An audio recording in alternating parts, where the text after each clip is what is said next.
Hello everyone, कैसे हो आप सब लोग। आई होप कि आप सभी बहुत अच्छे होंगे। तो आज से हम लोग यहाँ पे फाइनली स्टार्ट कर रहे हैं अपने बी फार्मा फोर्थ सेमेस्टर, जिसमें आज हम लोग देखेंगे इसके इंट्रोडक्शन वीडियो के बारे में, जिसमें हम लोग देखेंगे कि जो हमारा फोर्थ सेमेस्टर है उसके अंदर हमारे कौन कौन से सब्जेक्ट होने वाले हैं और सब्जेक्ट्स में हमारा क्या एक बेसिक सिलेबस होने वाला है। अब देखिए, मुझे पता है कई लोगों के फोर्थ सेम यहाँ पे बहुत पहले स्टार्ट हो चुके हैं एंड आपको ऑलरेडी पता चल चुका होगा कि कौन कौन से सब्जेक्ट हैं। बट देखिए, फिर भी हो सके तो आप ये वीडियो देख लीजिए ताकि आप लोग को सब्जेक्ट्स का भी एक बेसिक आइडिया लग सके कि इसमें सब्जेक्ट किस तरीके से होने वाले हैं और किस सब्जेक्ट का क्या रोल है और क्या एक बेसिक सिलेबस होगा।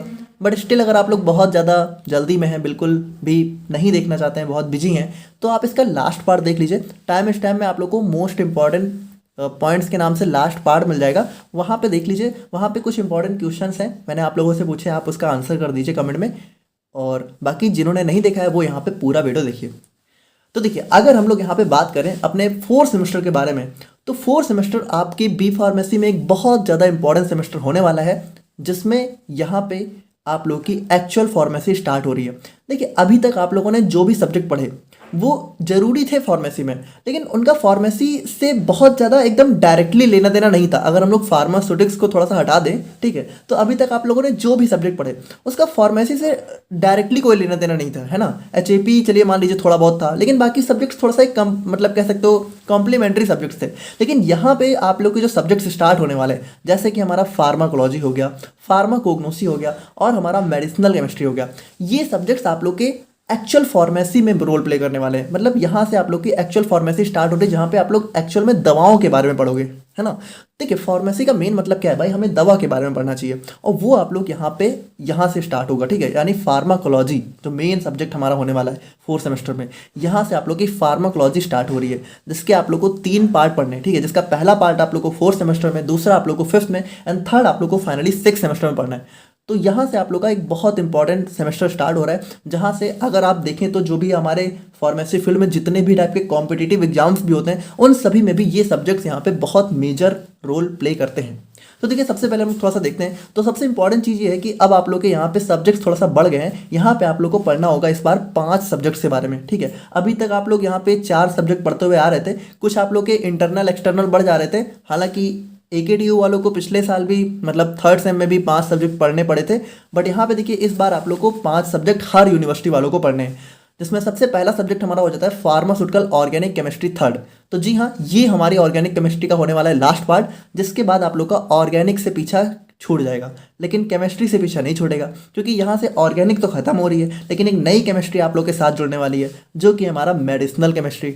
अब यहाँ पे देखिए, अगर थोड़ा सा बात करें कि मेडिसिनल ऑर्गेनिक से टफ है कि ईजी है, तो देखिए यहाँ पे बात यह है ना कि देखा जाए तो मेडिसिनल केमिस्ट्री में आप लोग को एक्चुअल में केमिस्ट्री कुछ पढ़नी है नहीं। जैसे ऑर्गेनिक में क्या है, ऑर्गेनिक में आपको एक्चुअल केमिस्ट्री पढ़नी पड़ी थी, है ना, कि यहाँ पे आप लोग को केमिस्ट्री की बेसिक नॉलेज होनी बहुत ज़रूरी थी। लेकिन मेडिसिनल में देखा जाए तो इतना कुछ आप लोग को केमिस्ट्री की नॉलेज होना नहीं ज़रूरी है। इसमें हम लोग क्या पढ़ेंगे कि जो भी हमारी दवाएं हैं, जैसे कोई मान लीजिए पैरासीटामॉल है, आप लोग बहुत फेमस वो दवा है, तो पैरासीटामॉल का जो स्ट्रक्चर होता है, केमिकल स्ट्रक्चर, आप लोग को उसके बारे में पढ़ना है ना। यानी जितनी भी दवाएं हैं हमारी, उनका केमिकल स्ट्रक्चर आप लोग को इस मेडिसिनल केमिस्ट्री में पढ़ना है। तो इसमें कुछ बहुत ज़्यादा मतलब केमिस्ट्री से लेना देना है नहीं, तो केमिस्ट्री के पॉइंट ऑफ व्यू से तो ये ईजी है। लेकिन हाँ, थोड़ा सा अगर देखा जाए ओवरऑल ये सब्जेक्ट कैसा रहेगा, तो वो थोड़ा सा आप लोग को प्रॉब्लम दे सकता है, क्योंकि इसके अंदर कुछ चीज़ें रहने वाली हैं, बट हम लोग सभी चीज़ें देखेंगे, कोई परेशानी वाली बात नहीं है, ठीक है। तो ऑर्गेनिक केमिस्ट्री इस बार आप लोग का खत्म हो जाएगा, और नेक्स्ट सब्जेक्ट आप लोग का स्टार्ट हो रहा है मेडिसिनल केमिस्ट्री, जिसके भी आप लोग को 3 पार्ट पढ़ने हैं। पहला पार्ट आप लोग को फोर्थ सेमेस्टर में पढ़ना है, सेकंड पार्ट आप लोग को फिफ्थ में एंड थर्ड पार्ट आप लोग को सिक्स सेमेस्टर में पढ़ना है। तो ये भी आप लोग को 3 पार्ट, यानी कि यहाँ से आप लोग का ये पीछा नहीं छोड़ने वाली है 6 सेमेस्टर तक। और फिर हमारा थर्ड सब्जेक्ट आ जाता है BP 403D। अच्छा, ये आप लोग समझ रहे होगे डेफिनेटली, BP का मतलब बी फार्मा, T का मतलब थ्योरी, ठीक है, और 403 मतलब कि हमारा सब्जेक्ट कोड होता है। तो देखिए, ये हमारा आ जाता है नेक्स्ट सब्जेक्ट फिजिकल फार्मास्यूटिक्स। तो ये सब्जेक्ट आप लोग का जो है कंटिन्यू होता हुआ देखने को मिलेगा थर्ड सेमेस्टर से। थर्ड सेम में आप लोगों ने इसका फर्स्ट पार्ट पढ़ा था, यहाँ पे आप लोग पढ़ोगे इसका सेकंड पार्ट, और इसके बाद यहाँ पे ये सब्जेक्ट भी कंप्लीट हो जाएगा। फिफ्थ सेमेस्टर में आप लोग को इसका थर्ड पार्ट नहीं पढ़ना है। और फिर हमारा नेक्स्ट सब्जेक्ट आ जाता है फार्माकोलॉजी, ठीक है, सबसे इंपॉर्टेंट सब्जेक्ट, बहुत इंपॉर्टेंट सब्जेक्ट है। इसमें आप लोग को बहुत ज़्यादा ध्यान देने की ज़रूरत है, और यहाँ पे भी इसका पहला पार्ट स्टार्ट हो रहा है, और इसके नेक्स्ट 2 पार्ट आप लोग को आने वाले फिफ्थ और सिक्स सेमेस्टर में पढ़ने हैं। और उसके बाद फिर लास्ट सब्जेक्ट हमारा जाता है फार्माकोग्नोसी। अब देखिए फार्माकोलॉजी और फार्माकोग्नोसी देखा जाए ना तो इन दोनों ही सब्जेक्ट में हमें दवाओं के बारे में ही पढ़ना है। बस फार्माकोग्नोसी में हम लोग थोड़ा सा जो नेचुरल सोर्सेज से जो हमें दवाएं मिलती हैं उन पे हम लोग ज़्यादा फोकस करते हुए चलेंगे, ठीक है। तो दोनों सब्जेक्ट में हमें बेसिकली दवाओं के बारे में पढ़ना है, बट यहाँ पे हम लोग जो है देखिए फार्माकोलॉजी में हम लोग थोड़ा सा फार्माकोकाइनेटिक्स को डायनेमिक्स को ज़्यादा डील करते हैं। अब ये क्या है तो इसको हम लोग यहाँ पे फार्माकोलॉजी में बहुत अच्छे से देखेंगे, बट यहाँ पे हम लोग जनरल जो है दवाओं के बारे में पढ़ेंगे जो कि हमें नेचुरल सोर्सेज से देखने को मिलती हैं। और इसके भी आप लोग को दो पार्ट पढ़ने हैं, ठीक है। एक आप लोग को थर्ड फोर्थ सेम में, एक आप लोग को फिफ्थ सेम में। और देखिए एक है इसका सिक्स सेम में थर्ड पार्ट भी, लेकिन वो थर्ड पार्ट थोड़ा सा नाम चेंज हो जाता है, तो ऑफिशियली हम लोग नहीं कह सकते। ऑफिशियली आप लोग को इसका दो पार्ट ही पढ़ना है। तो सबसे पहले हम लोग यहाँ पे ऑर्गेनिक केमिस्ट्री के बारे में बात करते हैं। तो सबसे पहले हम लोग यहाँ पे बात करें अपने ऑर्गेनिक केमिस्ट्री के बारे में, ठीक है, जो कि इसका थर्ड पार्ट है, लास्ट पार्ट है। तो इसमें देखिए इसमें यूनिट 1 में आप लोगों को पढ़ना है अपने स्टीरियो आइसोमेरिज्म के बारे में। तो अगर आप लोग को याद हो तो हम लोगों ने इसके फर्स्ट पार्ट में अपने आइसोमेरिज्म का क्लासिफिकेशन देखा था, ठीक है, जिसमें से स्ट्रक्चरल हम लोगों ने देख लिया था, स्टीरियो हमारा बचा हुआ था। तो इसको हम लोग यहाँ पे अब देखेंगे अपने फोर्थ सेमेस्टर में। अब इसके अंदर भी हमारे कह सकते हो दो पार्ट होते हैं, एक होता है कॉन्फिगरेशनल, एक होता है कन्फर्मेशनल। और कॉन्फिगरेशनल के अंदर दो पार्ट होते हैं, ऑप्टिकल और ज्योमेट्रिकल। तो देखिए ऑप्टिकल वाला आप लोग को यहाँ पढ़ना है और ज्योमेट्रिकल वाला आप लोग को यूनिट 2 में पढ़ना है। और उसके बाद जो हमारा कॉन्फर्मेशनल है इसको भी आप लोग को यूनिट 2 में ही पढ़ना है। देखिए आप लोग बस अभी इंट्रोडक्शन देख लीजिए, इसमें बहुत डिटेल में हम लोग नहीं जाएंगे। अगर आप लोग को बिल्कुल नहीं भी समझ आ रहा है तो हम लोग यहाँ पे जब अच्छे से देखेंगे तो आप लोग समझ जाओगे। यूनिट 3 में हम लोग पढ़ेंगे अपने कुछ हेट्रोसाइक्लिक कंपाउंड्स के बारे में। तो इसमें क्लासिफिकेशन ऑफ ऑर्गेनिक कंपाउंड्स में भी हम लोगों ने देखा था हेट्रोसाइक्लिक यानी कि जो हमारे साइक्लिक कंपाउंड होते हैं, लेकिन यहाँ पे हमें जो है जिनके अंदर हमें कार्बन हाइड्रोजन के अलावा भी कुछ ग्रुप्स या फिर कुछ एटम्स देखने को मिल जाते हैं, जैसे नाइट्रोजन वगैरह हो गया। तो ये देखिए अब इसके भी दो पार्ट हैं, ठीक है। पार्ट 1 आप लोग को यूनिट 3 में पढ़ना है, पार्ट 2 आप लोग को यूनिट 4 में पढ़ना है। और यूनिट 5 में आप लोग को पढ़ना है कुछ रिएक्शन ऑफ सिंथेटिक इंपॉर्टेंस, यानी कि देखिए जो हमारे कुछ कंपाउंड्स होते हैं उनकी सिंथेसिस यानी उनको बनाने में जो इंपॉर्टेंट रिएक्शंस होती हैं, जैसे क्लेवेंशन रिडक्शन वगैरह हो गया है ना, बहुत सारी ऐसी रिएक्शंस होती हैं, उन सभी के बारे में आप लोग को यूनिट 5 में पढ़ना है। यानी यूनिट 5 में आप लोग कह सकते हो कुछ रिएक्शंस के बारे में हम लोग पढ़ेंगे। नाउ फाइनली अगर बात करें हम लोग यहाँ पे नेक्स्ट सब्जेक्ट मेडिसिनल केमिस्ट्री के बारे में, तो मेडिसिनल केमिस्ट्री देखिए अब ये क्या होने वाला है। मेडिसिनल केमिस्ट्री जैसा कि इसका देखिए मेडिसिन है ना, मेडिसिन और उसकी केमिस्ट्री, यानी कि देखिए जो हमारी मेडिसिन होती हैं यानी कि जो हमारी दवाएं होती हैं उनकी कह सकते हो उनकी जो स्ट्रक्चर होता है, उनकी जो केमिस्ट्री होती है वो हम लोग को यहाँ पे इसके अंदर पढ़नी है। तो देखिए यूनिट 1 में हम लोग यहाँ पे पहले इसका इंट्रोडक्शन वगैरह देखेंगे, इसके अंदर जो भी चीज़ें होती हैं। और यूनिट 2 में देखिए अब यूनिट 2 में क्या है भाई, देखिए इसके अंदर हमें दवाओं की केमिस्ट्री पढ़नी है, तो पहले हमें दवाओं के बारे में ही तो पढ़ना पड़ेगा। अब देखिए अगर आप लोगों को थोड़ा बहुत अभी तो क्या ही आइडिया होगा, लेकिन आप लोग देखोगे कि मेडिसिनल और फार्माकोलॉजी ना ये दोनों एक दूसरे से काफ़ी लिंक्ड सब्जेक्ट हैं, एक दूसरे से काफ़ी जुड़े हुए हैं और टॉपिक्स भी मतलब बिल्कुल सेम ही दिए हुए हैं आप लोग के। तो ये आप लोग के लिए काफ़ी बेनिफिशियल भी है कि आप लोग एक सब्जेक्ट पढ़ोगे ना तो दूसरा आप लोग का ऑलरेडी भी तैयार हो जाएगा थोड़ा बहुत, बस स्ट्रक्चर का थोड़ा सा लेन देन मतलब वो रहेगा, डिफरेंस रहेगा, बाकी यहाँ पे दोनों सब्जेक्ट लगभग सेम रहने वाले हैं। तो यूनिट 2 में देखिए यूनिट 2 में हम लोग उन ड्रग्स के बारे में पढ़ेंगे जो कि हमारे ऑटोनॉमिक नर्वस सिस्टम पे एक्ट करती हैं यानी काम करती हैं। और इसके भी आप लोग को दो पार्ट पढ़ने हैं, यूनिट 3 में इसका पहला पार्ट, यूनिट 2 में दूसरा पार्ट। अब यूनिट 4 में हम लोग पढ़ेंगे सेंट्रल नर्वस सिस्टम पे जो हमारी ड्रग्स काम करती हैं। अब इसका पहला पार्ट यूनिट 4 में, दूसरा पार्ट यूनिट 5 में। तो कुछ खास नहीं है, बहुत ईजी रहने वाला है, ठीक है। 4th सेमेस्टर हम लोग की बस स्टार्टिंग है, यहाँ से तो हम लोग सब्जेक्ट का इंट्रोडक्शन ही देखेंगे, तो बहुत टफ नहीं रहेगा। फिजिकल फार्मास्यूटिक्स आप लोग को थोड़ा बहुत यहाँ पे डिस्टर्ब कर सकती है, थोड़ा सा यहाँ पे हल्का सा टफ रहने वाली है, बट कोई दिक्कत नहीं है इसमें भी। यूनिट 1 में हम लोग देखेंगे अपने कोलाइडल डिस्पर्जन को। देखिए कोलाइडल डिस्पर्जन क्या होता है, हमारे एक टाइप के कह सकते हो हेट्रोजेनस मिक्सचर होते हैं, है ना। होमोजेनस मतलब देखिए होमोजेनस मतलब जैसे मान लीजिए नींबू पानी को आप लोगों ने मिलाया तो क्या हुआ, वो अलग नहीं होता है ना, एक जैसा दिखता है, वो हो गया होमोजेनस। और हेट्रोजेनस का मतलब कि देखिए जैसे मान लीजिए दो मिक्सचर आप लोग मिलाइए और दोनों थोड़ा सा अलग अलग दिखें तो उसको हम लोग हेट्रोजेनस मिक्सचर बोलते हैं, ठीक है। तो ये हमारे हेट्रोजेनस के अंदर बहुत सारे टाइप होते हैं। तो कोलाइडल और कोर्स, कोलाइडल में देखिए क्या होता है, कोलाइडल में पार्टिकल्स काफ़ी छोटे छोटे होते हैं और कोर्स में पार्टिकल्स थोड़े बड़े बड़े होते हैं। और इनमें हम लोग क्या होता है कि पार्टिकल्स को अलग अलग थोड़ा सा देख सकते हैं। अब कोलाइडल में क्या होता है कि कोलाइडल में पार्टिकल इतने छोटे होते हैं कि लगता होमोजेनस है लेकिन होता ये हेट्रोजेनस ही है। और कोर्स में क्या होता है, कोर्स, अब देखिए कोर्स डिस्पर्जन का सबसे बेस्ट एग्जांपल हो गया हमारा यहाँ पे सस्पेंशन। तो इसके अंदर आप लोगों को इमल्सन और सस्पेंशन के बारे में ही दोबारा से पढ़ना है ना। हम लोगों ने यूनिट फार्मास्यूटिक्स में देखा ही था फर्स्ट सेम में, इसमें आप लोग को दोबारा से पढ़ना उन्हीं चीज़ों के बारे में। फिर यूनिट 2 में हम लोग पढ़ेंगे रियोलॉजी। देखिए रियोलॉजी क्या है, जैसे कुछ हमारा कह सकते हो हमारे मटेरियल्स की फ्लो प्रॉपर्टी हो गई है ना, उनका इलास्टिसिटी वगैरह हो गया, वो सब हम लोग इसके अंदर देखेंगे। डिफॉर्मेशन ऑफ सॉलिड्स, ये सभी हमारा रियोलॉजी का पार्ट हो जाता है। उसके बाद यूनिट 4 में हम लोग पढ़ेंगे माइक्रोमेरेटिक्स। देखिए इसके अंदर हम लोग यहाँ पे जो हमारे बहुत ही माइक्रो मतलब बहुत ही स्मॉल पार्टिकल्स होते हैं, तो उनकी फिजिकल प्रॉपर्टीज के बारे में हम लोग पढ़ेंगे। ठीक है, जो हमारे बहुत ही नैनो लेवल के पार्टिकल्स होते हैं उनकी क्या प्रॉपर्टीज होती हैं, उनको हम लोग यहाँ पे यूनिट 4 में पढ़ेंगे। और यूनिट 5 में हम लोग थोड़ा बहुत ड्रग स्टेबिलिटी के बारे में पढ़ेंगे। तो ये सब देखेंगे तब आप लोग ज़्यादा क्लियर समझ जाओगे। अभी आप लोग बस एक इंट्रोडक्शन समझ लो।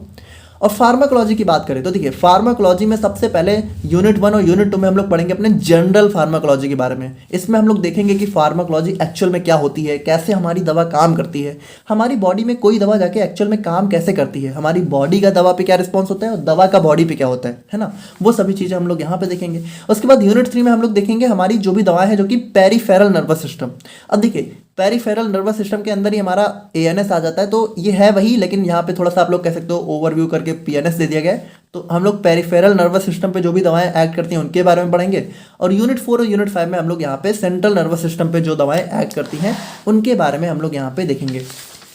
एंड फाइनली अगर हम लोग बात करें अपने फार्माकोग्नोसी के बारे में, तो देखिए इसका अब इसमें क्या है भाई, देखिए इसमें यूनिट 1 में हम लोग पढ़ेंगे अपने जो है कह सकते हो इसका एक इंट्रोडक्शन देखेंगे। ठीक है, और जो भी हमारे नेचुरल ओरिजिन की ड्रग्स है उनका क्लासिफिकेशन देखेंगे और उनका क्वालिटी कंट्रोल, ठीक है, कि उनकी क्वालिटी कैसे मेंटेन करनी है, वो सभी चीज़ें देखेंगे। उसके बाद यूनिट 2 में देखिए यूनिट 2 में हम लोग देखेंगे कल्टीवेशन मतलब कि कैसे खेती करते हैं, है ना, कैसे उगाते हैं, मैं फिर कह सकते हो कैसे उनको ग्रो कराते हैं हमारी ड्रग्स को। कल्टीवेशन के बाद कैसे उसको कलेक्ट करते हैं, काट के हम लोग रखते हैं। प्रोसेसिंग की यानी इंडस्ट्री में कैसे उसकी मैन्युफैक्चरिंग वगैरह होती है। और स्टोरेज यानी कि मैन्युफैक्चरिंग होने के बाद किस तरीके से हम लोग स्टोरेज वगैरह करते हैं, वो सभी चीज़ें हम लोग यहाँ पे देखेंगे। यूनिट 3 में हम लोग देखेंगे अपने प्लांट टिश्यू कल्चर के बारे में। तो देखिए माइक्रोबायोलॉजी में आप लोगों ने एनिमल सेल कल्चर देखा था, यहाँ पे हम लोग प्लांट टिश्यू कल्चर बनाएंगे, उसी तरीके से थोड़ा बहुत सेम रहने वाला है, थोड़ा मतलब यहाँ पे प्लांट रहेगा। यूनिट 4 में हम लोग देखेंगे हमारे जो है वेरियस सिस्टम ऑफ मेडिसिन, यानी कि आयुर्वेदा, यूनानी, सिद्धा, जो हमारी अलग अलग टाइप की मेडिसिन सिस्टम होते हैं उनके बारे में हम लोग यहाँ पे देखेंगे। और फिर हम लोग देखेंगे अपने कुछ सेकेंडरी मेटाबोलाइट्स के बारे में। ठीक है, तो सेकेंडरी और प्राइमरी मेटाबोलाइट्स क्या होते हैं, तो ये हम लोग देखेंगे हमारा प्लांट्स के होते हैं। ठीक है, अभी आप लोग ज़्यादा नहीं समझ पाओगे, फिर हम लोग यूनिट 5 में प्राइमरी और प्लांट प्रोडक्ट्स के बारे में देखेंगे। तो देखिए ये हो गया हमारा यहाँ पे सिलेबस का इंट्रोडक्शन। अब हम लोग यहाँ पे कुछ इंपॉर्टेंट पॉइंट्स के बारे में बात करते हैं जो कि बहुत इंपॉर्टेंट होने वाले हैं हमसे और आपसे रिलेटेड। तो सबसे इंपॉर्टेंट चीज़ जो इस बार होने वाली है कि इस बार आप लोग को जहाँ पे जितनी भी सारी हमारी नोट्स हैं, वीडियो लेक्चर्स हैं, ये सब कुछ आप लोग को यहीं पे यानी कि यूट्यूब पे और हमारी वेबसाइट पे फ्री ऑफ कॉस्ट देखने को मिलने वाला है। कोई कोर्स यहाँ पे 4th सेमेस्टर का हम लोग नहीं ला रहे हैं। ठीक है, क्योंकि 4th सेमेस्टर देखिए बहुत इंपॉर्टेंट एक सेमेस्टर है और यहाँ पे इस बार हम नहीं चाहते कि कोर्स की वजह से यहाँ पे कोई बच्चे यहाँ पे ना पढ़ पाए, ठीक है, और उनको कोई भी प्रॉब्लम हो। 4th सेमेस्टर क्योंकि बहुत इंपॉर्टेंट है, इसीलिए हम लोग यहाँ पे इसको कम्प्लीटली फ्री रखने वाले हैं। तो ये एक इंपॉर्टेंट चीज़ हो गई। नोट्स आप लोग को इम्परफेक्ट फार्मेसी .in पर देखने को मिलेगी। देखिए .in, ये चीज़ आप लोग ध्यान रखिए। एक और वेबसाइट है .shop, वो मेरी वेबसाइट नहीं है। ठीक है, वो किसी और बच्चे ने बना ली है मेरे नाम से, बट वो मेरी है नहीं। तो आप लोग वहाँ पे मत जाइएगा, इस .in वाले पे ही जाइएगा। तो यहाँ पे आप लोग को सारी नोट्स हम लोग जैसे जैसे हमारी वीडियोज आती जाएंगी वैसे वैसे नोट्स अपडेट होती रहेंगी। और दूसरा यहाँ पे देखिए बहुत इंपॉर्टेंट चीज़ है कि आप लोग प्लीज़ मुझे कुछ कमेंट करके बताइए। देखिए इसमें से कुछ भी कर सकते हो आप, लेकिन हो सके तो ये सारी चीज़ें आप लोग करो, बट सारी तो क्या ही करोगे, बट कुछ चीज़ें। देखिए सबसे पहली बात तो आप लोग मुझे ये बताओ कि हम लोग किस तरीके से सिलेबस कवर करें, 1 शॉट में करें कि पार्ट वाइज करें। जैसे कि 1 शॉट में अगर करेंगे तो मान लीजिए यूनिट 1 है तो पूरी यूनिट 1 हम लोग एक ही वीडियो में कवर कर देंगे।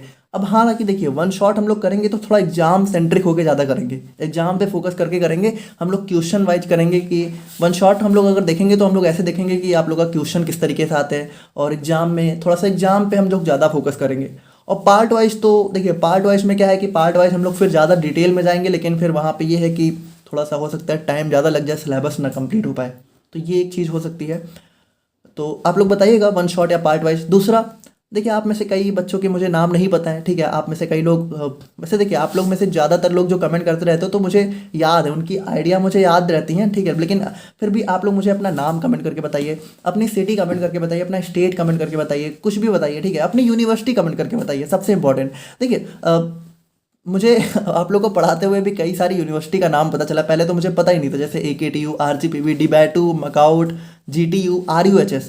अब इन सब के अलावा भी कोई यूनिवर्सिटी है क्या? आप लोग मुझे वो कमेंट करके बताइए कि ये चलिए ये सब से तो बहुत सारे होंगे। अच्छा इनमें से भी जो लोग हैं आप लोग बताइए कि कितने कौन कौन से बच्चे AKTU से हैं, कौन से RGPV से हैं, DBATU से कौन है, मकाउट के कौन है। और हाँ आप लोग का 3rd सेम कब हुआ है, ठीक है, थोड़ा सा ये भी मुझे बताइएगा ताकि मुझे आइडिया लगे कि 4th सेम कब हो सकता है।